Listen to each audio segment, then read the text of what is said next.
walked over to me, she asked me 3 questions. She said, how you doing? I said, I'm doing fine. She said, who are you? I said, I'm a child of God. She said, where you going? I said, probably to heaven. You're putting pieces to the puzzle and you don't even know these pieces, but you don't even know you about to get 2 free pieces right upside your head. That's what you don't know. See, you about to find out real quick. And this is the second time somebody got on my ass with my son. I'm starting to think this little Negro right here is bad luck. I'm starting to think when people see him and see me, they think we soft and shit. We both light skinned and shit, hairline, receding shit. We got a lot to fight for. Did you just shit on me? Wait. Did you just boo-boo, daddy? Where was you at? Where you at when the lady was trying to jump on us? What TC, I kill you. Welcome, boss family. How y'all doing? All right, so this is what we're gonna do. I'm gonna go ahead and address this one time. Let me turn this down for a second so you guys can get a full understanding of what happened. The lady did not pull a weapon out. Her sons did not pull a weapon out on me. Her sons walked past me with a rifle on their shoulder. I had my weapon in my back pocket, which I always have my weapon with me, especially when I'm with my son. So this is what happened. I didn't pull my weapon on the lady. The lady didn't pull her weapon on me. She didn't grab the weapon. She didn't spit on my baby. None of the things that I'm seeing in the comments. Let me go ahead and address this. I'm in Dallas-Fort Worth for a funeral. For my grandmother's funeral. Rest in peace, Bobby Caldwell. He's teething. I just walk around the neighborhood sometimes just to calm him down and get him back situated, right? As we're walking, I notice a lady, she's looking at me. I'm a handsome man too, so that's another thing. Women look at me all the time. That ain't nothing new. I see the lady looking, I think maybe I had did a couple of push-ups, maybe she seen my nipples poking through my shirt or something. Hey, that's just what come with it. Stars don't choose their fans. That's what my granddaddy told me. Okay. But anyways, I'm walking, she's looking, I'm looking at her, she's looking at me, I'm looking at her. I'm thinking like maybe she might be a trucker or the security in the neighborhood or something. I ain't met her yet, let me be nice. She walked over to me, she asked me 3 questions. She said, how you doing? I said, I'm doing fine. She said, who are you? I said, I'm a child of God. She said, where you going? I said, probably to heaven. She kind of giggled, she kind of laughed. I thought the conversation was over. Took another few steps. She said, hey, be very careful with that gun in this neighborhood. I said, what gun? She said, the gun is in your back pocket. Now, I realized she had to be checking me out more than trying to get with me. She trying to see what I got on, how I'm walking, who am I? I never seen her before. She never seen me before. And my thing is this.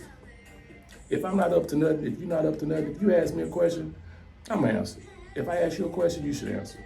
But once you start being invasive, once you start being persistent in things that you feel I should disclose to you and you ain't law enforcement, let me cover my baby ears up for this one. And yet, that. When she noticed the gun, I'm like, what's the problem with me having something to protect me and my son? She's like, well, why do you need that? I said, well, why do officers need a gun? She said, you're not an officer. I said, how do you know that? By this time, her 2 sons or grandsons or whatever, they're walking across the street, and one got a rifle on his shoulder. He came out of her house, which she mentioned that's where she stayed. I say, well, what's the difference between this gun and that gun? She said, that's different. I said, how is it different? You know, but this time, now I'm offended. Mind you, the first conversation we had, I forgot, I skipped this part. She walks over to my son, and she addresses my son before she addresses me. She kneels down and gets like this close to his face, literally like this close. And I noticed she had like some scars and stuff and looked like some bruises and stuff like that and, you know, stuff in her face. I'm like, how can I say I don't want this lady in my child's face nicely? I said, I blamed it on the mama. Hey, me and his mom really don't just to be in his face and stuff. I know you can understand that with all the diseases and things that's going on now.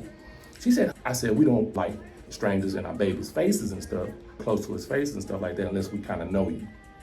She said, oh, she kind of bagged up.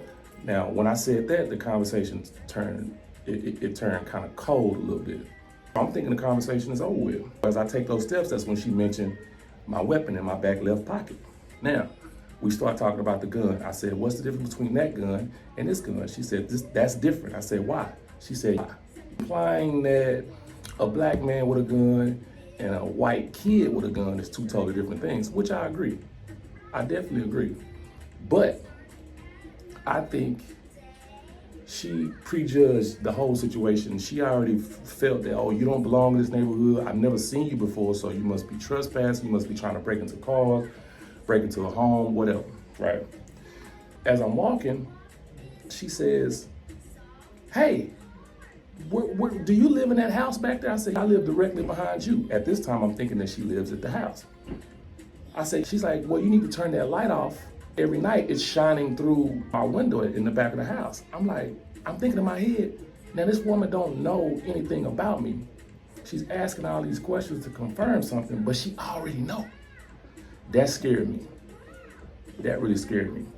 As I'm walking to the curb. I'm probably about maybe 7, 8 houses down from my home, around the corner. She says, can I ask you a question? I said, yes.